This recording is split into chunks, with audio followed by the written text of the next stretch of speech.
novel or a soap opera. She is every day living out this kind of passionate, fantastic existence that has no basis in reality, really. Because if the man were not in prison, they would have no relationship. Several hundred miles away on Tyneside, a middle-aged woman was also heavily involved with Sutcliffe. This is the bedroom where I keep all the letters. Olive Curry exchanged letters with Sutcliffe for more than 10 years. This is an old suitcase belonged to my mother-in-law when she was young, I think. Oh boy. Right, there they are. For all the years, kept in, I hate touching the thing, but never mind. All the letters there. There's Christmas cards. You know, that's an old one. Letter included. Best regards from Pete.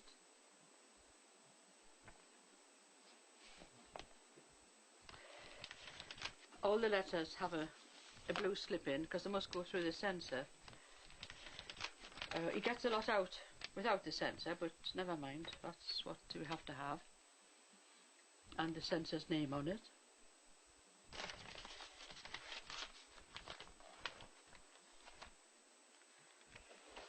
This came by post.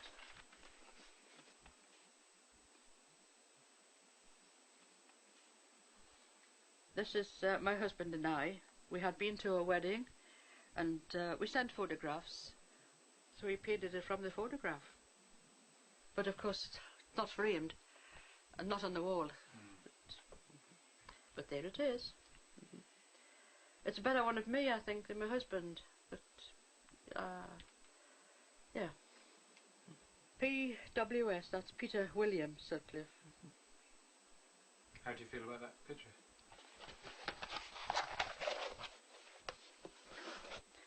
I feel that. Olive had formed an intense relationship with Sutcliffe, which came to dominate her life. It began more than 20 years earlier when she became convinced that Sutcliffe had come to her workplace with the notorious hoaxer. I worked in this canteen in 1978, and that summer 2 men would come in regularly. One, tallish, black-haired, quite nice looking. The other one, a little fat man. And they would sit here, always, together. The dark man, very, very nice, polite, quiet, nicely spoken, told me about his house in Bradford, a lorry driver, his wife was a teacher.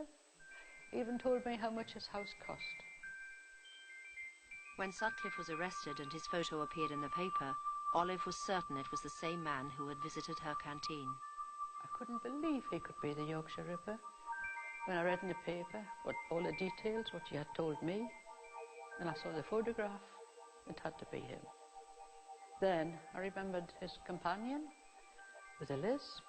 He had a Sunderland accent. I felt sure he was the hoaxer who sent the letters and put the police on another trail. I reckon your boys are letting you down, George. They can't be much good, can they? You are no nearer catching me now than 4 years ago when I started. Olive was convinced that the Sunderland man responsible for the hoax letters and tape was Sutcliffe's accomplice, and they drank tea together in her canteen that summer. She went to the police with her claims. The accomplice theory has some credibility because of the nature of some of the crimes. Peter Sutcliffe has always been adamant that he was alone. My own view is that there were, in certain cases, other people involved. One of the leads, particularly the Geordie accent and the north-east nature of many of the issues, relate to sightings and belief that he was seen in a cafe, and Olive raised this, and I spoke with her about it. And we actually pursued that without any success. But Olive was not put off. 3 years after Sutcliffe's conviction, she decided to contact him in Broadmoor. At first, she kept quiet about her real motives. I'd read in the paper his birthday, so I sent a birthday card. And he wrote back and said thank you. From then on, we kept on writing. I think I spend most of my cash on stamps because I don't smoke and haven't had a drink for over 5 years. Writing's just about my only pleasure, as there's nothing else to keep my mind occupied. That I can quite believe, because in the hospital, letters and visits are the lifeline to those people. It's all they have got. Olive then asked Sutcliffe about the time she believed he'd visited her canteen with his companion from Sunderland. His reply was not what she wanted to hear. I wish you'd believe me that I never knew anyone of that description. You have quite obviously gotten me mixed up with someone else, but it simply wasn't so. I'd gladly tell you if I knew anything about him, if only for your own peace of mind. But he's a big liar. Of course he was there. Of course he knows the man. He was there, and that man was with him, and that man is still out there. Obsession is a huge part of it, because in order to have a relationship with a convicted murderer or a convicted serial killer, you must be obsessed. You must be devoted. I call it devotion. I guess obsession is the furthest extreme, but devotion to the point where you are willing to give up everything for this person and or this relationship. Peter hinted so many times he would tell me the truth if I kept on writing. I told him if he told me the truth, I would write as long as I could pick a pen up. Sutcliffe was gathering a whole string of female friends and admirers who were getting emotionally entangled with him, to devastating effect.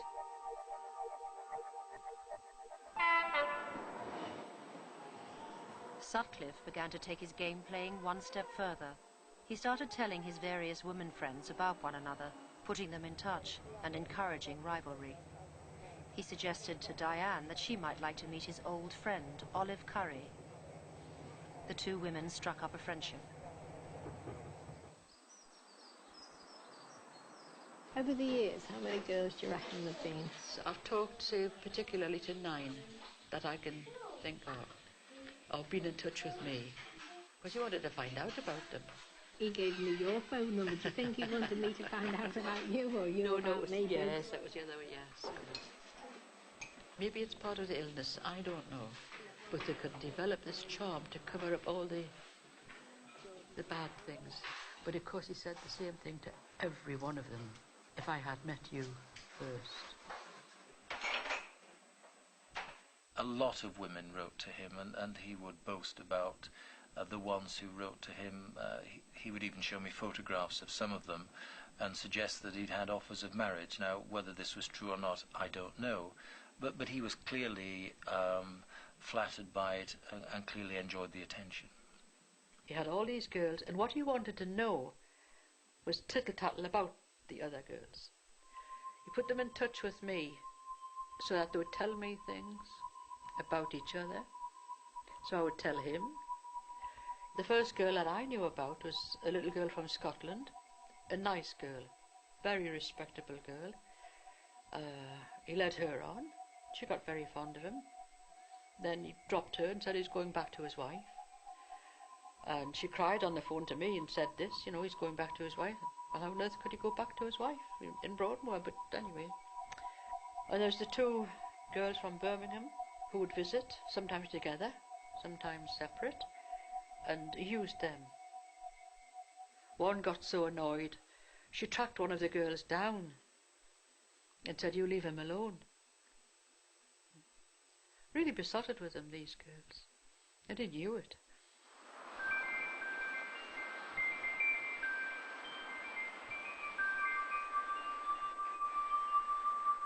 He signed off on this particular letter saying, OK, now I'll have to be saying bye-bye for now.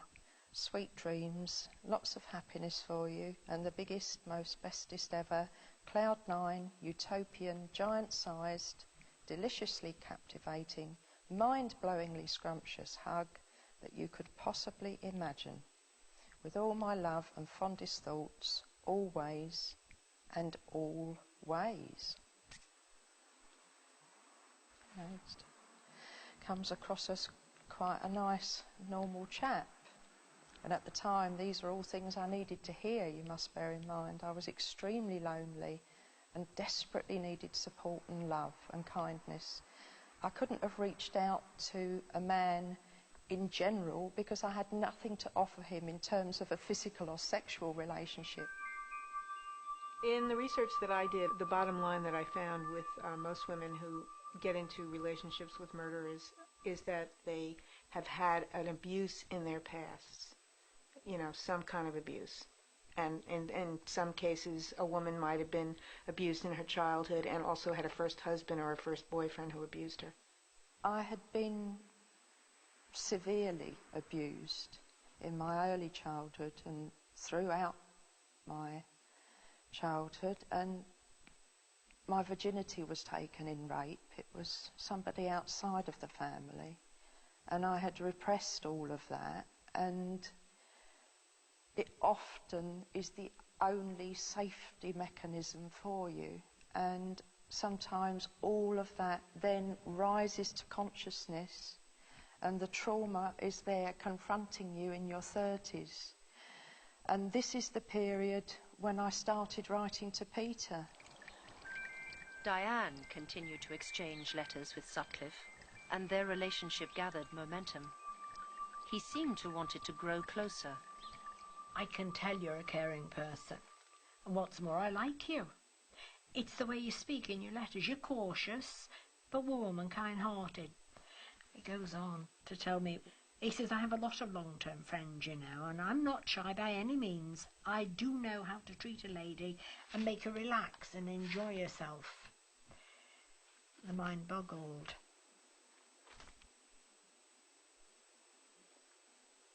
One of Peter's hobbies is painting. He copies pictures from postcards or other pictures. This is one he copied from a postcard of Bournemouth Beach. And he inserted a figure that he said was me in it with one of my dogs. Peter is allowed to send message tapes to people. Here's one, pretty typical one, that he sent to me.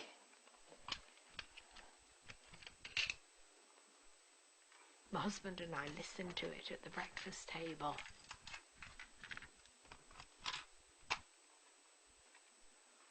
Diane, thanks for all the happiness you've brought me. You've brought me zillions and zillions of happy moments.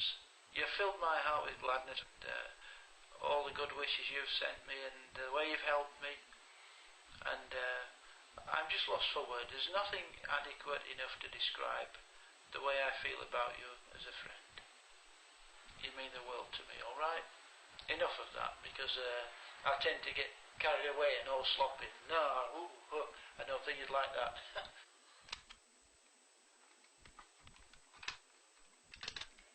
Very typical Peter. Spinning a yarn, bit of flattery.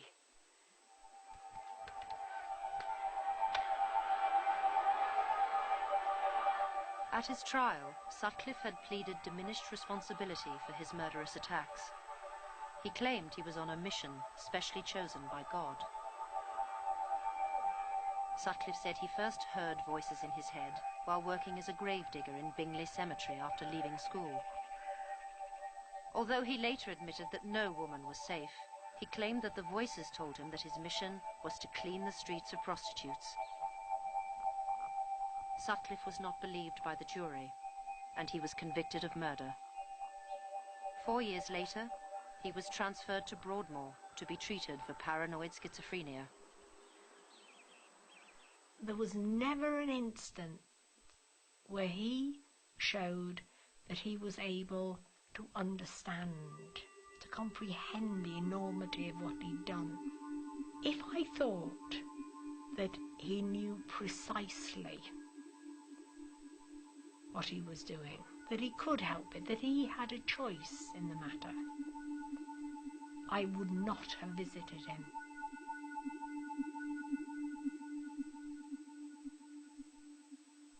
I call that denial, basically. denying that he's responsible for the act, and there may be so many extenuating circumstances in the woman's mind. For example, he may have been drinking. He may have been on drugs. He may have been very young. He may have not known what he was doing. His friends may have made him do it. He may have had psychological problems or mental disorders.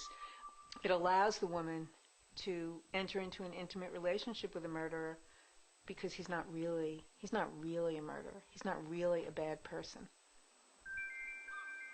On Tyneside, Olive Curry was also getting sucked into a deeper involvement with Sutcliffe. He told her he enjoyed the contact, and she continued to write. Then Olive made arrangements to visit him in Broadmoor. People have asked before, was I not frightened? But I wasn't frightened of the young man in the canteen. He couldn't frighten anybody. So I couldn't say I was frightened because I wasn't then. And of course I had my husband with me, and I was determined, you know, to keep things calm. In fact, try to put to one side, you can't forget what he did, but to keep it to one side and just see the young man who had been in the canteen. And that's the way we worked it. I was more in the league of an aunt. In fact, he told Ronnie Cray I was his aunt, because family in Broadmoor are never questioned about anything. Strangers are. And that's why he said I was his aunt. The first visit we made was for 2 hours, and Broadmoor is a very traumatic place to visit any time. But we waited in Central Hall, and I saw him coming along the corridor, and I said to my husband, there he is there. He saw me, he looked around, and then he looked again, then he came over. He saw me, of course he did. And I said, you do remember? Oh, no, I don't remember. That's all he ever said to me, I can't remember. I said, you did come to the canteen with that man from Sunderland? I can't remember. That's all he ever said. But it was him. It was him. Why do you think he wanted you to visit? I really think it was because he missed his mother. She was the only one he ever cared about in what I would call a normal relationship. He did love his mother. And I think somehow an older couple as we were appealed to him. I sent Peter some gifts. I personalised a lot of things for him with my embroidery work. I sent a pillowcase, some little cloths and things just to make his room better, because he was giving me an awful lot. The only help I get here is when I help myself. I'm not including you in that, of course, because you are a tremendous help. With all the happiness and sunshine that you put my way, bless your dear and delightful heart. You're as gentle as the breeze and as precious as the stars. We need time in one of those cornfields to laugh and to chat and to relax and reflect upon, you bet, practically everything. A man who's behind bars has lots of time on his hands, and with that time he can write beautiful love letters. He can write poetry. He can write 20-page letters. He can write 40-page letters. He can write 100-page letters. He can write every day. He can call. He can collect calls as often as she'll receive the call. He can make her feel like she is the most special and the most important person in the whole world to him. Diane was writing several times a month to Sutcliffe. She claims that he'd come up with a ploy to keep her interest going. He kept holding out hooks to me. There are other crimes, Di. There were other things, maybe. I was told by the hospital the relationship seemed to have a particular significance. I knew that there were other crimes, other attacks, that everyone thought must have been him, but he would not admit it. I didn't know if he was playing games, if he would admit. But I thought, I'll give it a go.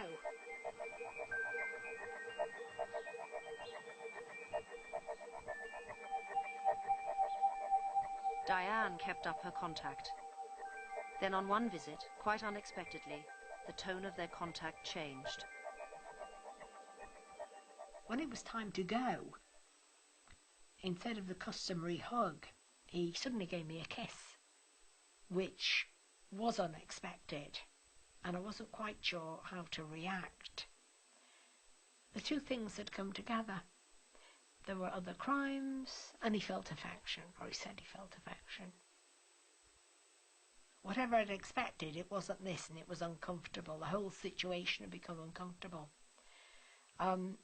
I wrote to Peter to explain that perhaps I shouldn't come anymore, and he wrote back and saying, yes, you should, don't worry. I could sense your reserve. Don't worry, it'll be all right. Sandra was preparing to change her life for Sutcliffe. His letters had become indispensable to her. After a couple of months of writing on an everyday basis, I felt that I was regaining so much confidence that I decided to set up a part-time therapy practice in Reading with a view to visiting Peter Sutcliffe on a regular basis. This particular letter says, I hope it goes smoothly and that you can find another place that is suitable for living accommodation. I can imagine how it feels, making ends meet and starting up new clients. But keep at it, Sandy, because you're doing an excellent job and you're helping a lot of people who are suffering with their own various problems. I felt that he appreciated my worth. I genuinely believed that he did. Part of me even now still believes that he did. Diane began to carefully study each of her letters from Sutcliffe for clues to his state of mind. She began to notice something distinctive. Back in 1992, one particular feature began to show itself, and I hadn't seen it for years. Not with this sort of regularity. It's called overwriting, where the writer goes over and over on the same line, just occasionally. There's an almost uncontrollable intensity, where without thinking about it, he's running over the same spot. He's not able to control the pen properly. It doesn't go through the paper, it judders. Here's another example of double T crossing. Here again, two movements where one normally occurs. This was interesting because this particular feature appeared on his worksheets, his driver's logs when he was working as a lorry driver. 3 days before an attack, the writing would be slightly overwritten, less legible. 2 days before, it increased. It was virtually every word. The day before was all overwritten. It was extremely difficult to read.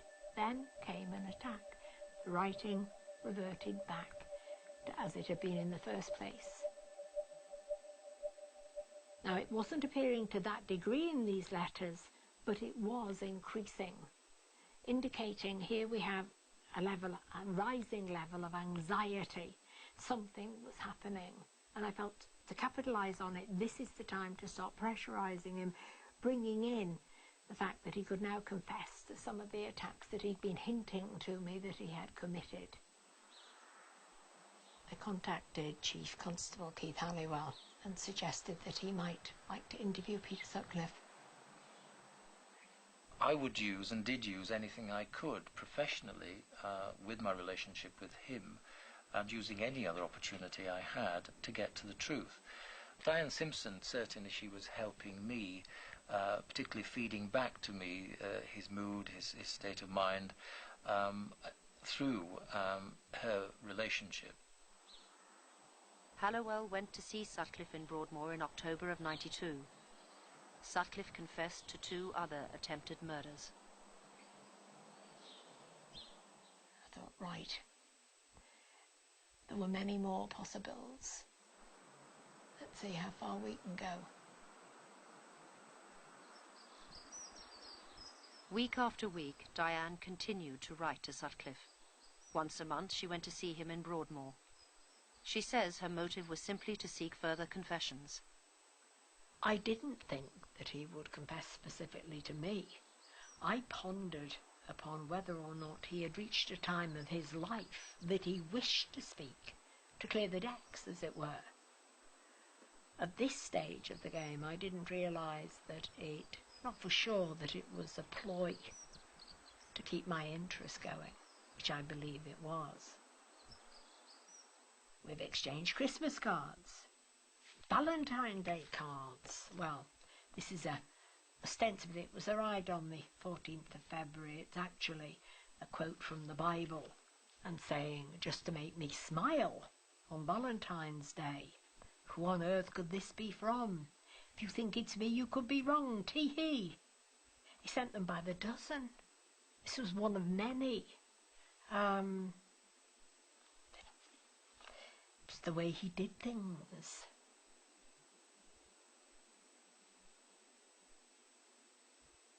I think in sending the letters and the gifts and commenting about affection he was testing the water.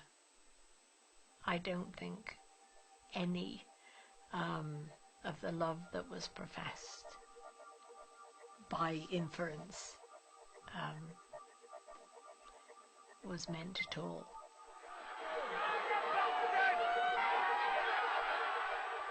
Could I have fallen for Peter Sutcliffe, fallen in love with him? Someone who habitually went with prostitutes. Someone who was into violent crime. Someone who had convictions for theft. Someone who lied all the time. No, thank you. I can categorically say that's not my type. As the relationship developed, we became closer and closer, and in one of his letters he said, "I'll be there with you in spirit anyway, Sandy. So if you feel a really caring cuddle in the middle of the night, it will be me. So don't worry. Okay." And then there's like this little face that he does, and a red tongue, and it's dribbling. Peter did mention marriage. In fact, he said in his own words that we were getting on so well, who knows, in the future we might decide to tie the knot. Yes, I did consider it, because I thought maybe that's what I was meant to do. I was thinking of becoming a nun, but maybe I'm being blessed with a husband and he is going to be taking my therapeutic talents and he will be supportive to me. At the time, I can't be more honest. And that is what went through my mind. After years of exchanging letters, Olive was getting increasingly frustrated that Sutcliffe continued to deny having met her. He still encouraged her to keep up with her friendly visits, even sending cards to her husband, Arthur. Wishing and praying for your good health and happiness, always. Olive felt she was being manipulated by Sutcliffe. I couldn't stand any kind of affection from him, because it was all lies.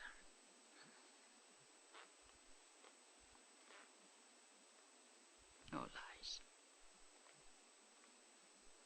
Was he affectionate to you? In his way. He was affectionate because, you see, in Central Hall, everybody looked at him. So it flattered him to show affection. He tried it with everybody. He didn't care about Arthur. He didn't care about him. He can't care about anybody. These are all hooks to keep you going back. Sutcliffe could draw people into him, could have people trust him with an ulterior motive, and that was clearly part of his criminality and part of his the way he operated as a criminal. One shouldn't expect that they suddenly change their character or their philosophy or their psyche, as it were, when they're caught and they're in prison. In 1991, Arthur died, but Olive was determined to keep going with her mission, and her obsession with Sutcliffe continued. Her children and grandchildren have grown up hearing tales of Peter Sutcliffe. Mum wants to be proved right. She'll fight till the day she dies to be proved right. She's got it in between her teeth, she'll not let it drop. She'll go on and on. she's still going on about it. I've had it for like 22 years now. The truth will out one of these days. Oh, one day it'll come out. It was pity to open his mouth earlier, but it'll come out earlier. You know, he knows what's happened. But from what I've read of these people, they always keep something back.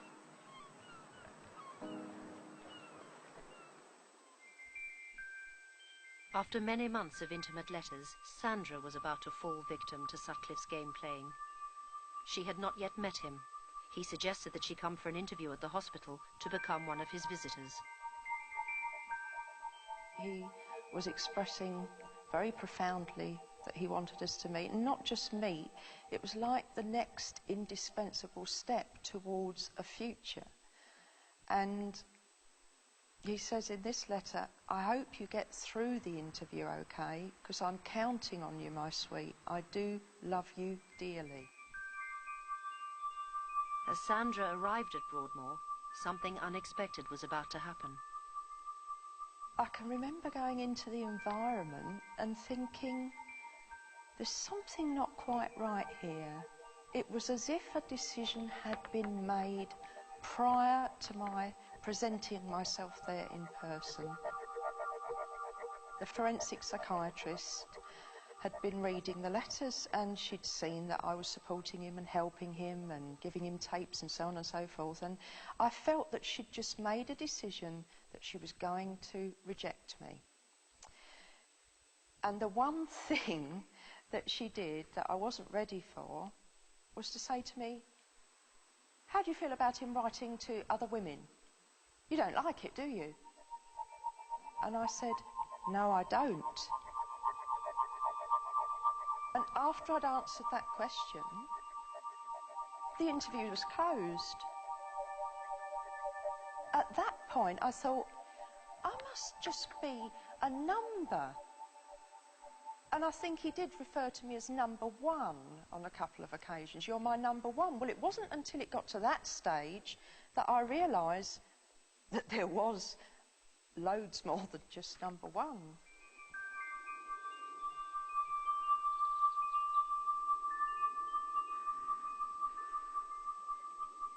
I received a letter from Broadmoor Hospital.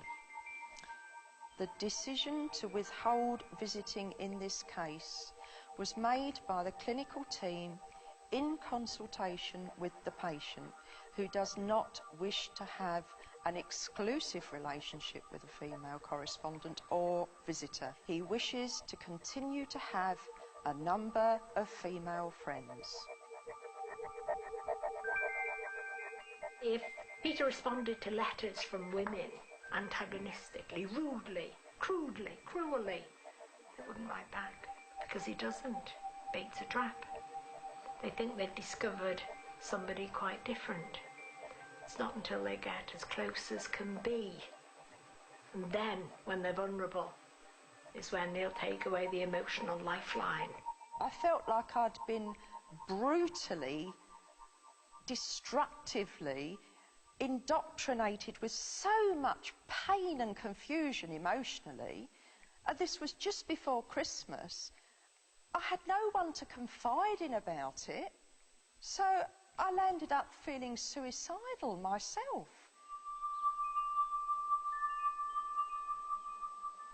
The system is blessing him with all the resources available to do exactly what he was doing on the out, manipulating women. I don't know how manipulative he was, but certainly he was playing games, and he would say to me that it was a game, and almost in some ways like a child, sort of perhaps as if they're getting one over on someone else. But this is part of the psyche of individuals like this anyway. The confusion was absolute torment, and I spent Christmas on my own crying. And at that point I thought, you have got to reconcile the way this has all made you feel. Sandra decided to express her feelings in a very public way on national television. I suppose a lot of people would say women like you who would write to people like him, deserve everything you get, and it's your problem, not the system's problem. Well, no, I don't see that at all, because there's obviously a flaw in the system. If somebody is that dangerous that they can manipulate you and coerce you into believing... But he was that dangerous that he killed people and he's now locked away. Right. In that case, don't you agree with me then that the resources that are available to him are far too good? An individual chooses to do something, and the system doesn't encourage that, and I suppose in the first instance doesn't discourage it. And once it intervenes to make a judgment, and this happens often in officialdom, then people either feel thwarted that they have been stopped doing something that they've been able to do in the past, or if they get hurt, they feel, well, why didn't they stop me earlier? And it is very difficult for an establishment to make that judgment. I stopped writing for a little while, and then I just popped a card in the post saying I think it would be best for me to stop writing altogether. And he responded by saying, "Dear Sandy, hi, thanks for your 2 cards. I'm glad to have heard from you. It seemed as though I wouldn't when you said we'd be best not writing for a while. I'd say that would be too negative altogether, don't you?" And then he's done a little face with tears coming out. I'm in a vulnerable position in here, you know, Sandy. I need 1 or 2 friends. Crikey, I've got enough enemies. So I have to try to level the balance a wee bit. Don't you see that?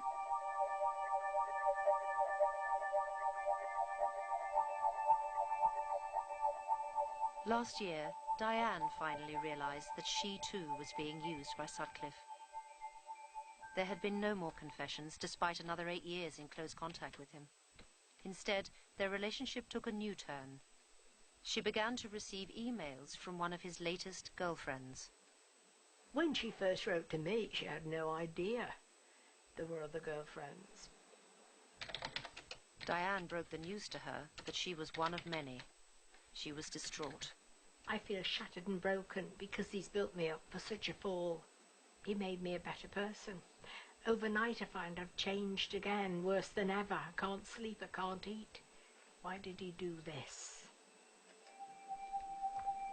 A bit later on in the correspondence, it got even more scary. In one of her emails, she said, "I've entered a deep state of depression and I've spent a suicidal weekend. I still love him a great deal and I just wish it wasn't true. My husband and I were going to try again. I turned it down because I thought I'd found something better." Diane felt that she unwittingly had been manipulated by Sutcliffe to finish his contact with this woman. She was furious. I had the feeling that Peter was using me to end it. Using me as the hammer. May sound melodramatic, but that is what happened. And I won't be the hammer.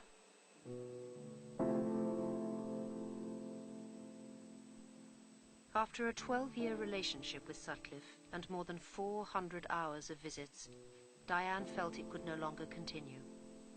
Although she says she never fell for him, she realized that all along it had just been another game. It was, from my part, a friendship built on truth. Peter's part of friendship built on lies. I feel that I was being manipulated, a pawn in a game, but I have free will. I have a choice. My choice was not to play the game anymore.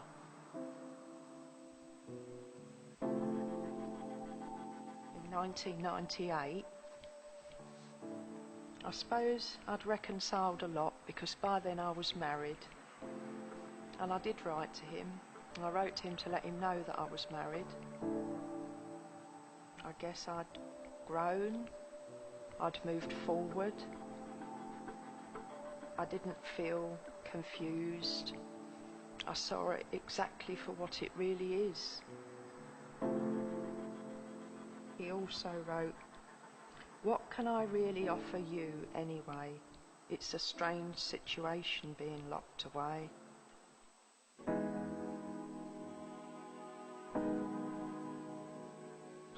honestly, I'm quite amiable, quite calm and quite rational and intelligent, and I'm very peaceful person, you know.